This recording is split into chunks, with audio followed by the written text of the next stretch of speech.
क्या हमारे भारत देश के स्टार्टअप इन्वेस्टर स्कैमस्टर्स हैं? जिस तरीके से वो स्कैम्स और ऑर्गेनाइज़ लूट की चीज़ों को या केसेस को सपोर्ट करते हैं, उसे देख के तो ऐसा ही लगता है। अभी एक रिसेंटली केस आया मुंबई का, मुंबई की जो अमेरिकन एम्बेसी है,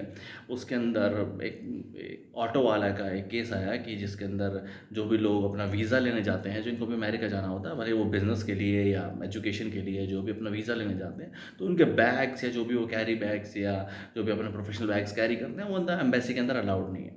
तो एक ऑटो वाला जो कि ऑटो अब चलाता भी नहीं है, उसने अपना ऑटो पार्क कर रखा है एम्बेसी के बाहर,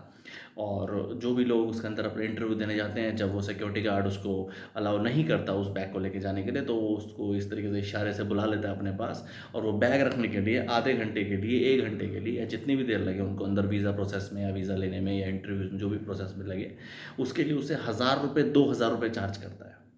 जब ये केस सामने आया तो हमारे देश के कुछ मीडियाज़ ने, और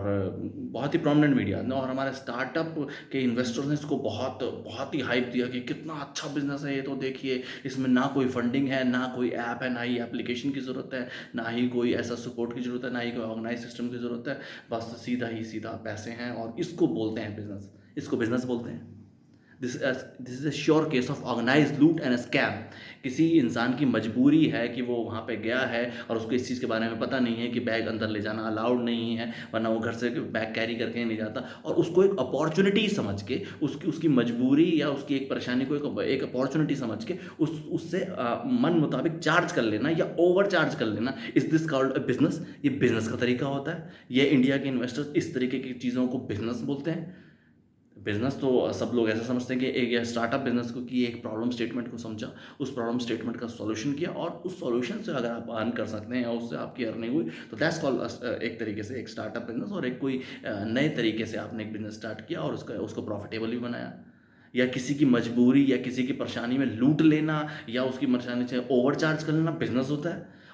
और हद की बात तो ये है कि इंडिया के इन्वेस्टर्स को बहुत सपोर्ट कर रहे हैं कि कितना अच्छा देखिए बिज़नेस बनाया है। वो अपने आप आत्मनिर्भर है इस तरीके से, बिना किसी एप्लीकेशन के, बिना कोई फंडिंग लिए उसने बिज़नेस बनाया है। कितना अच्छा होता कि वो इस चीज़ को रिपोर्ट करते और वहाँ पे एक अपॉर्च्युनिटी समझ के एक लॉकर सिस्टम बनाते, भले एम्बेसी खुद बनाती या कोई स्टार्टअप को प्राइवेट कंपनी इस तरीके से आके इन्वेस्ट करती, और वहाँ जाके प्रॉपर और भी डिफरेंट डिफरेंट एम्बेसीज में इस तरीके प्रॉब्लम को समझा जाता, प्रॉब्लम सेट को समझा जाता, और उसके बाद एक लॉकर सिस्टम बनाया जाता, जो कि एक नॉमिनल चार्ज ₹50 ₹100, जो भी एक बेसिक चार्ज है, 1 आवर का, हाफ एन आवर का, जो भी चार्ज करे। या उस ऑर्गेनाइज लूट को ही सपोर्ट करने लग जाओ, हाँ हाँ बहुत अच्छा है, इस तरीके से तो बहुत बहुत अच्छा बिजनेस बन रहा है।